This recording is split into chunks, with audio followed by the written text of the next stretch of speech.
Salut vous, des mouchoirs, une voix horrible, me moucher à peu près 358 fois par jour, le truc bactérien, bactérien,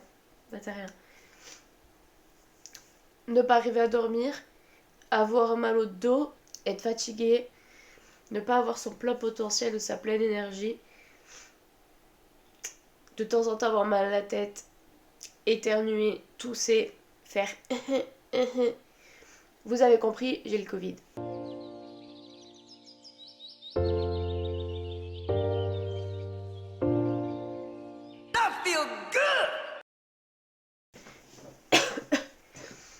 Bon, déjà, vous m'excuserez, j'ai mis évidemment un filtre parce que ma peau est très très blanche. Déjà de base, je suis blanche neige, mais là, je suis juste la neige en fait. Je suis désolée si je vais un peu reprendre mon souffle, etc. pour parler, parce que voilà.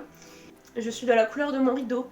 Bref, du coup, c'est parti en fait en soirée d'entreprise. Donc, tout le monde en fait devait se faire tester, devait du coup retirer les masques parce que c'était un karaoké.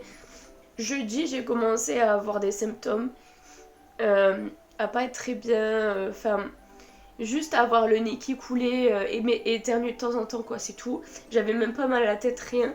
Du coup, je me suis dit, bon, c'est peut-être un rhume parce que j'étais peut-être pas assez couverte quand on allait dehors pour parler et tout avec tout le monde. Enfin, jeudi soir, du coup, mon copain est venu dormir chez moi. Après, on est allé voir des potes. Vendredi, j'étais encore pas bien. Oh, le petit chat!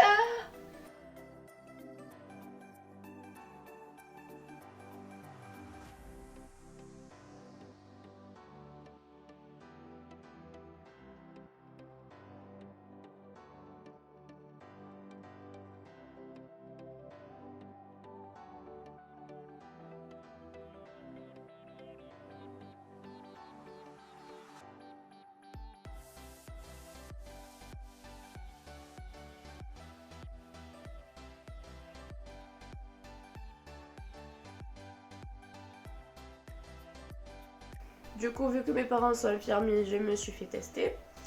Premier test qui était déballé, mais ils me l'ont quand même fait. Du coup, il est retourné positif. Et j'ai fait, non mais c'est pas possible. Venez, on en refait un autre et tout parce que celui-là, il était sorti de l'emballage et tout, c'est bon. Le doux bruit. Du coup, je l'ai fait, nah, c'est bon, vas-y, le deuxième, je le fais moi. Donc je me suis pris une petite coton-tige et je me suis curé la cervelle. Et en fait, il est retourné négatif. J'ai fait, c'est bizarre quand même, positif, négatif, bref. Et juste après, j'ai vu une très légère barre rouge. Donc on en refait un troisième. Et là, il me cure pas la cervelle, il me cure les neurones. Et il est retourné bien positif. Donc Marion, tout annulé, hein, pas de travail. Alors, qu'est-ce que je fais? Parce que du coup, c'est le plus important. J'ai le Covid, je suis là, je suis chez moi, j'ai les 2 doses. Je ne ferai pas de polémique sur le Covid parce que honnêtement, je ne regarde plus la télé depuis des mois. J'en ai marre. J'en ai marre qu'on fasse une polémique autour de tout ça. Le Covid est une vraie maladie à part entière. Ce n'est pas quelque chose... alors c'est quelque chose qui est extrapolé. C'est sûrement quelque chose qui a été créé en labo ou par inadvertance ou quoi que ce soit. Ce n'est pas le problème de la vidéo. Moi je suis pas dans les théories complotistes, par contre je suis sûre qu'il y a quelque chose derrière, parce qu'on ne ferait pas autant de polémiques et que ce soit autant un phénomène économique pour rien. Qu'il y ait des polémiques autour de ce sujet, c'est normal parce qu'il y a des débats sur tous les sujets. Par contre, ce qui n'est pas normal, c'est que on m'a clairement obligée de faire mes 2 doses parce qu'on m'a dit sinon t'es virée. Que ce soit le gouvernement ou autre personne puissante qui gère tout ça. Par contre, moi je suis d'accord pour dire que même si le vaccin a été pondu en peu de temps, il y a quand même du recul. Attention, je dis des gros guillemets. Il y a eu des études sur l'ARN messager, donc moi j'ai fait le Pfizer. Ce vaccin, l'essence même de ce vaccin est connue depuis des années. Le vaccin en lui-même On ne connaît pas en fait les symptômes sur du long terme. Et moi, c'est ce point-là qui me dérange. On ne sait pas ce que ça fait. On ne sait pas ce que ça fait sur le corps, sur le cerveau ou autre. Voilà. Peut-être que je dis des bêtises. C'est pour ça que je voulais pas m'éterniser sur le sujet, mais juste expliquer mon ressenti sur tout ça. Parce que du coup, ayant eu le Covid avec 2 doses, évidemment que ça me saoule. Honnêtement, maintenant, les gens qui me parlent du vaccin et qui me parlent de la maladie en général, je les écoute même plus. En fait, je les écoute, mais je ne réponds pas. Parce que pour moi, trop de personnes parlent sans s'y connaître vraiment. Très compliqué parce que moi, il y a plein de monde qui m'ont dit « Fais-toi vacciner, c'est bien pour la santé, vas-y, fais-toi vacciner et tout. Tu l'auras pas, machin. »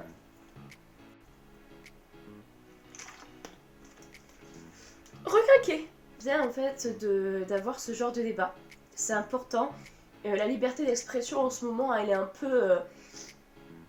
comment dirais-je inexistante. Voilà, pour moi c'est tout un amalgame de plein de choses. C'est surtout le fait de ne pas savoir ce qui va se passer sur notre corps, ce qui va se répercuter exactement sur du long terme, d'ici 10-15 ans. J'ai les 2 doses et que je suis évidemment malade. Vous avez le droit de dire votre point de vue, il n'y a pas de problème, je serai vraiment à l'écoute. Par contre, pas de diffamation. Pas d'insultes, rien, juste respecter les autres, c'est tout. Les gens qui disent ouais ils sont anti-vax, ah oui ils sont pro-vax, c'est cool et tout, enfin on s'en fout, franchement on s'en fout. Moi je fais cette vidéo là surtout pour vous aider dans la maladie, si vous l'avez, et vous expliquer ce que je fais. Donc j'aimerais vous expliquer ce que je fais quotidiennement pour pallier à tout ça, pour que ça aille mieux dans ma tête, pour que ça aille mieux dans mon physique. Il est évident que pas tout le monde aura les mêmes symptômes que moi, sachant que j'ai le vaccin. Enfin, les symptômes sont un peu moins présents, je pense. Même si, bon, je pense que j'ai l'Omicron parce que, enfin, après, tous les noms, honnêtement, maintenant c'est l'alphabet. Hein. Je pense que j'ai fait le tour par rapport au Covid et tout. Juste... Oh non, le nez! Un truc aussi, c'est que les chiffres qu'on nous donne, à mon avis, il y a un gros couac. Personnellement, je travaille dans le milieu médical, je travaille chez un prestataire de santé, à l'hôpital. Il y a toujours des lits. Enfin, je veux dire, il n'y a jamais eu de problème de lit. Du coup, comment je fais et qu'est-ce que j'ai fait pour pallier à tous ces manques et... En fait, il faut savoir que de base, je n'aime pas être solitaire. Je n'aime pas être seule. Ça me fait peur. Je suis pas à l'aise avec moi. Donc, je me suis... En fait, première chose que j'ai fait, c'est pas la maladie qui m'a fait flipper, hein. C'est le fait de rester seule. Ah, et voilà, pendant 20... De toute façon, quitte à rester enfermée, autant avancer. Je vais établir un programme pour aller mieux. Que ce soit sport, parce que oui, je continue à faire du sport en étant malade. Je pense que pour moi, faire du sport en étant malade, c'est hyper important, ça fait transpirer. Parce qu'après, du coup, si vous avez transpiré, vous avez le corps chaud, vous pouvez prendre une douche froide. C'est très bon pour le corps, très bon pour la circulation sanguine. Et moi, du coup, bon pour la fièvre s'il y en a. Donc, je me dis, je veux pas finir légumes à la fin de la semaine, sachant que je mange beaucoup moins. Je veux un peu plus manger de protéines, un peu plus manger de choses bonnes pour la santé, moins de gâteaux et tout, moins de jus de fruits, machin. De toute façon, les aliments n'ont pas trop le même goût là en ce moment, c'est un peu... je suis en plein rêve d'aliments, voilà, ils sont un peu perdus. Évidemment que je prends beaucoup plus de pauses, je fais 10-15 minutes grand max. Évidemment que je ne vais pas cracher un poumon au milieu de ma chambre. Je suis l'exercice de Sissimua et j'ai fait un gros travail d'introspection. Pour moi, c'était hyper important de me poser, comme j'ai jamais le temps avec le travail. Pour moi, c'était important d'apprendre à me connaître parce que je ne me connais pas assez. Parce que je suis dans un engrenage depuis des années où je me retrouve jamais seule, où je comble un peu mon emploi du temps et ce manque-là. Pour combler en fait ce manque, ce besoin d'amour, ce besoin voilà, d'être toujours présente aux yeux des autres, etc. Et je voulais d'abord comprendre pourquoi et ensuite me faire un plan d'action pour pouvoir y arriver. Et je me suis dit, en fait, il n'y a pas meilleur moyen, il n'y a pas meilleur moment pour faire ce travail d'introspection, sachant que je suis seule pendant une semaine à ne pas voir du monde avec la maladie. Je ne suis pas tout le temps à 100%, j'ai l'impression d'être à la fois productive et à la fois faire non, franchement tu t'es levé trop tard, il faut que tu fasses ça. Bref, je suis un peu trop difficile envers moi-même. Ce que j'ai fait, c'est que j'ai pris un papier, enfin j'ai pris mon agenda en fait. De base il est pour le travail et en fait je l'ai pris pour moi. J'ai regardé des vidéos, alors une vidéo de Cyril Novou sur la dépendance affective parce qu'en fait évidemment quand j'ai écouté cette vidéo, elle dure 45 minutes mais elle est incroyable. Quand j'ai écouté cette vidéo, j'ai fait c'est exactement moi et j'ai enfin trouvé le pourquoi du comment. Empreinte prénatale est liée à la naissance, empreinte natale. Vous allez voir sa vidéo, elle est extra. Du coup, première page de mon cahier, j'ai scindé la vie pro, la vie perso, la vie socio-familiale, la vie sentimentale. Tous les jours pour vous aider, vous pouvez écrire vos objectifs, soit tous les jours, soit dans la semaine, soit tous les mois, comme vous voulez. Ensuite, j'ai posé toutes mes problématiques. On fera une vidéo là-dessus exclusive. Là, c'était juste vraiment pour vous montrer les techniques et que je fais pour pallier à la solitude et à m'aider à faire mon introspection. D'un côté, j'ai mis mes qualités. Derrière, j'ai mis mes défauts. À côté, j'ai mis mes peurs limitantes. Et les peurs limitantes, c'est quoi? C'est des peurs tout simplement qui vont t'empêcher d'être épanoui avec toi-même et qui vont t'empêcher de faire les choses que tu veux faire consciemment. Mes peurs principales, c'est la mort, la peur d'être moi-même, la peur de l'abandon, pardon, la peur de l'indépendance émotionnelle, la peur de lâcher prise. La dépendance affective, qu'est-ce que c'est? C'est un trouble de la personnalité. Être dépendant des regards extérieurs pour juger de sa valeur. L'amour et l'estime qu'elle pense à elle-même dépend des autres, donc facteur extérieur. Elle se juge dans le regard des autres de ce que les autres pensent. Cela rend particulièrement manipulable car elle doit combler ses besoins. La personne va avoir tendance à s'oublier plus, oublier ses propres besoins et désirs pour se conformer à ceux des autres. Pour plaire aux autres dans le but non avoué d'obtenir en échange de la reconnaissance, de l'admiration et de l'amour. Parce qu'il y a eu un manque quelque part. Il faut trouver cette source. Mais déjà rien que le fait d'en être conscient, c'est extra. Peur de perdre l'amour et l'amitié des autres. Pour éviter ça, il va plaire à tout prix, il va rendre des services et donc la communication... Et pourquoi tu miaules? Il m'insulte là. La communication est déficiente et n'ose pas dire son insatisfaction, plus difficulté à exprimer son opinion et à dire non, car ça veut dire déplaire plus risque de rejet. Elle fait aussi les choses par obligation pour plaire, elle ne se sent pas digne d'être aimée et a un manque d'amour, un manque d'affirmation, un manque de confiance en soi et un manque d'estime de soi. Elle va chercher de quoi combler l'intérieur à l'extérieur. Pour éviter d'y faire face, elle met un masque social. On aura un sourire mécanique, mais le regard, lui, ne sourit pas. Personnalité très manipulable, donc vulnérable au pervers narcissique. Ne sait pas poser des limites. Donc, elle n'est pas respectée par son entourage et tout ça, ça fait un cercle. Donc, la personne est hyper contrôlante. Elle tente de s'imposer, elle tente d'imposer à son environnement ce qu'elle veut pour avoir un retour. Donc se faire des films, être délaissé, etc. Je ne vous fais pas un dessin. Stratégie mauvaise, car du coup, tout ce qu'on fait pour pallier au manque ne suffit pas. Donc nous sommes déçus. Cette personne est susceptible aussi de dépendre à beaucoup de substances. L'alimentation, l'alcool, la drogue, etc. Difficulté à vivre une relation heureuse, parce qu'il y a beaucoup de jalousie et de possessivité, parce que manque de confiance en soi, donc manque de confiance envers la personne. Si les besoins affectifs ne sont pas comblés, ça donne une frustration, une souffrance sans se détacher du partenaire et besoin constant d'être aimé. Difficulté à recevoir de l'aide, des compliments, de l'amour, parce que les croyances limitantes vont au-dessus de notre pensée. Je suis outrée en fait.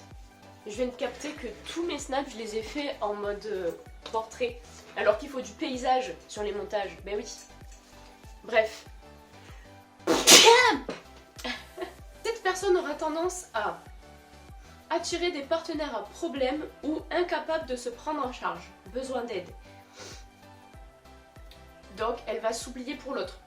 Elle va sacrifier ses besoins sans avoir demandé. Sans que l'autre n'ait rien demandé en fait. Elle a appris à s'occuper des autres avant soi-même et elle a toujours des attentes en retour parce qu'elle n'est jamais comblée. Donc ce qui peut attirer hypersensibilité, etc. Moi personnellement c'est lié. Manipulation subtile, elle surréagit, elle va avoir des croyances limitantes, elle va être très émotionnelle, elle va avoir des problèmes comportementaux. Elle ne se mettra pas assez en valeur. Elle confond affirmation et agressivité, donc susceptibilité, et elle utilise la fuite et la manipulation pour survivre. Pas ce qui se passe avec la crypto là, hein. Je viens de recevoir des messages de Binance, c'est n'importe quoi. Toutes mes positions sont en train de se barrer. On soit dépendant affective car on a perdu un jumeau, sans le savoir.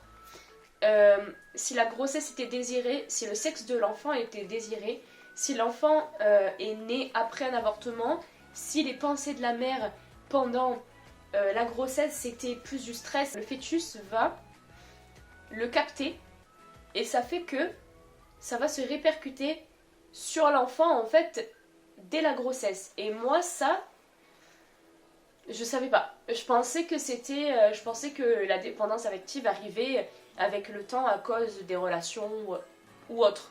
Mais en fait, je capte que c'est vrai parce que la dépendance affective, je l'avais sur ma mère. En fait, j'avais tout mis sur ma mère au collège. Et quand j'ai grandi, ça s'est répercuté sur le couple. Donc, c'était pas en fait à cause des relations que j'ai eues. Parce que bah là, avec mon couple actuel, ça fait du coup que 2 relations que j'ai eues. Mais en fait, j'ai capté que c'était vraiment, même avant tout ça, c'était vraiment très profond. Du coup, moi personnellement, je ne connais pas encore la cause exacte, mais au moins, je comprends que ce n'est pas ma faute, que ça ne vient pas de moi et que ce sont des influences extérieures qui m'ont fait devenir comme ça. Maintenant que je le sais, il faut que je pallie à tout ça. Sur numéro 1, modifier son comportement. Il faut se respecter, gagner confiance en soi. Changer ses habitudes, les remplacer et ne jamais abandonner. Transformer ses croyances limitantes et libérer ses peurs. Il disait dans la vidéo que l'hypnose et la méditation c'était bien, mais que ça allait pallier au manque juste sur le moment, mais pas dans le temps. Nous avons une mauvaise interprétation de la réalité et ça c'est quelque chose, c'est un point qui est très important pour moi parce que avec mon copain on parle beaucoup. On parle énormément. Il me disait en fait, mais Marion, là tu m'expliques ta réalité. Mais la réalité, c'est peut-être pas celle-là en fait. Parce que toi tu te l'as créée. Tu vois ce que tu veux bien voir par rapport à tes pensées. Mais est-ce que tu es sûr à 200% que ce que tu dis c'est réel? Et en fait, ça m'a fait prendre conscience que moi-même, je m'étais fait des films depuis le début en fait. Et je vivais avec ça. Je me confortais dans des idées qui n'existaient pas. La vraie problématique est donc, j'ai vécu des drames dans la matrice. J'ai mis en place des processus de réparation psychique inconsciente, des croyances et des scénarios de survie pour tenter d'être aimé et reconnu. Je pense que c'est la principale problématique du dépendant affectif. Les conséquences aussi, c'est se débrouiller seul égale mener à de l'isolement. Se couper de ses ressentis, c'est la disparition de l'envie et de l'enthousiasme. Devenir parfait, ça génère du stress, de la frustration et de la tyrannie. Et travailler trop dur, ça emmène à l'épuisement. Se dépêcher, toujours faire vite et toujours trop organisé, c'est ne jamais savourer notre rythme et incapable de vivre dans l'instant présent. C'est clairement tout ce que je vis tous les jours, qui me pèse en fait. Et le fait d'être perdu aussi, ça fait ne pas se connaître au final. Donc le cheminement de guérison est le suivant. J'ai marqué s'investir dans la pleine puissance et s'épanouir dans la légèreté. C'est important de faire ses projets, de réussir à faire ses projets et de réussir à tenir une organisation. Mais ne pas être trop organisé comme moi, c'est mieux. Réparer les parties de nous qui manquent d'amour.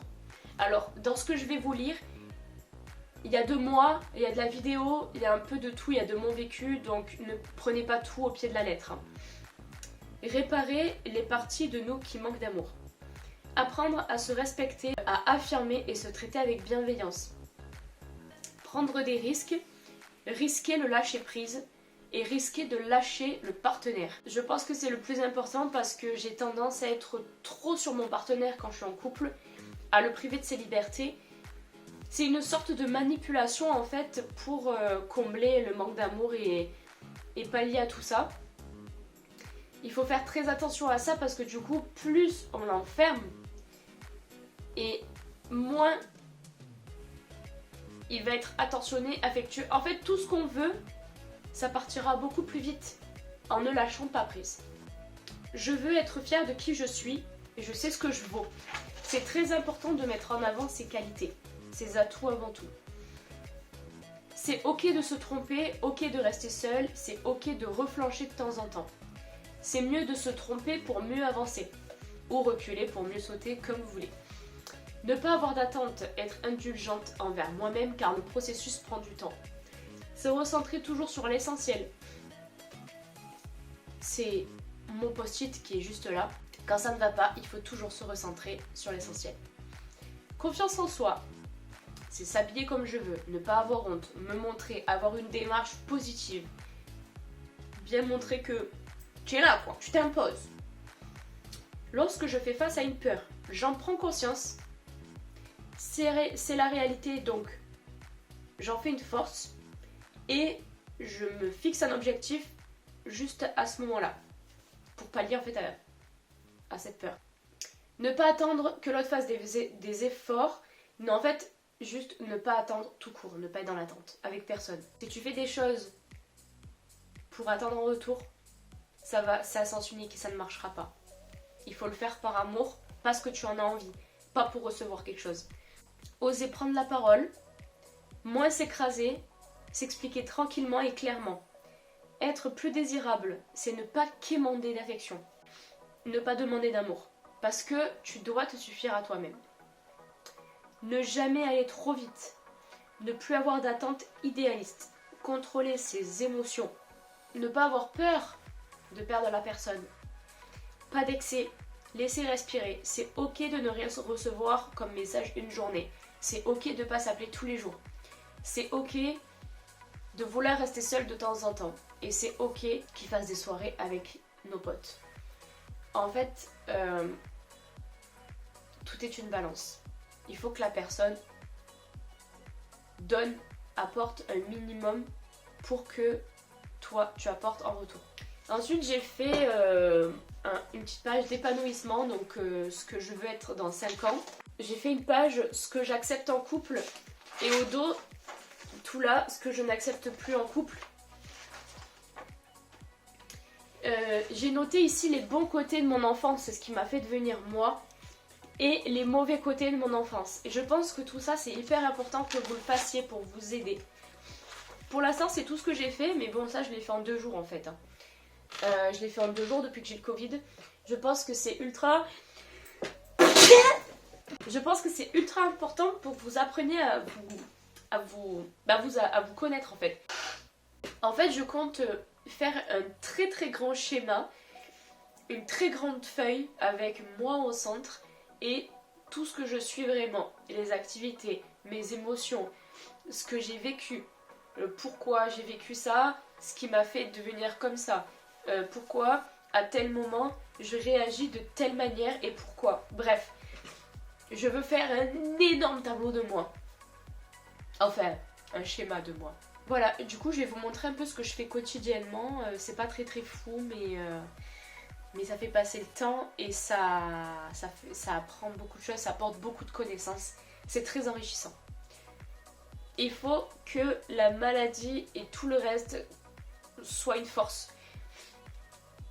Il faut que tout ce que vous fassiez soit une force. Je vous laisse avec les vidéos suivantes. Et à bientôt pour une prochaine vidéo.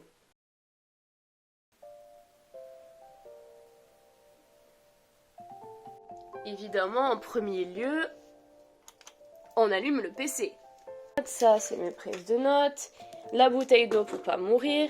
Les mouchoirs pour pas mettre de la morvelle partout. Le carnet d'écriture. Les petites lunettes pour pas voir flou. Le petit comme ça pour avoir les mains propres. Et j'ai beaucoup trop d'onglets. Et qu'est-ce qu'on voit là? Le projet de ma marque de vêtements Overmind.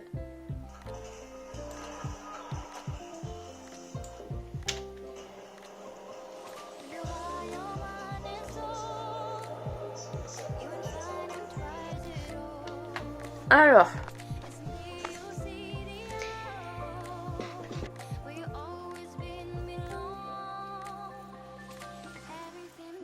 donc pour le Covid, il vous faut une bonne chaise PC parce que j'en avais pas il y a une semaine, un ordinateur fixe ou portable qui puisse supporter votre semaine de galère, un coin pour évacuer, un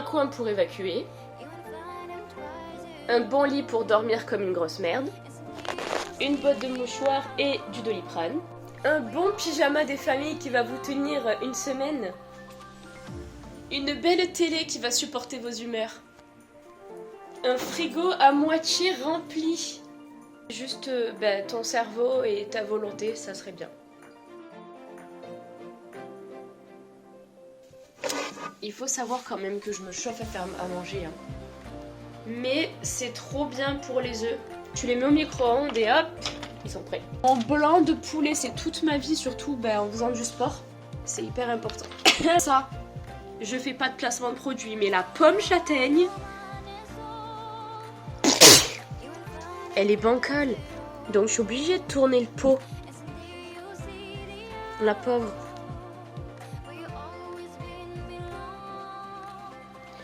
Pas avoir le nez en chou-fleur. Hein. Les caillots en fait, ça va être des caillots. Tu peux avoir ton PC, ouvrir là pour voir la télé. Ça c'est quand même incroyable.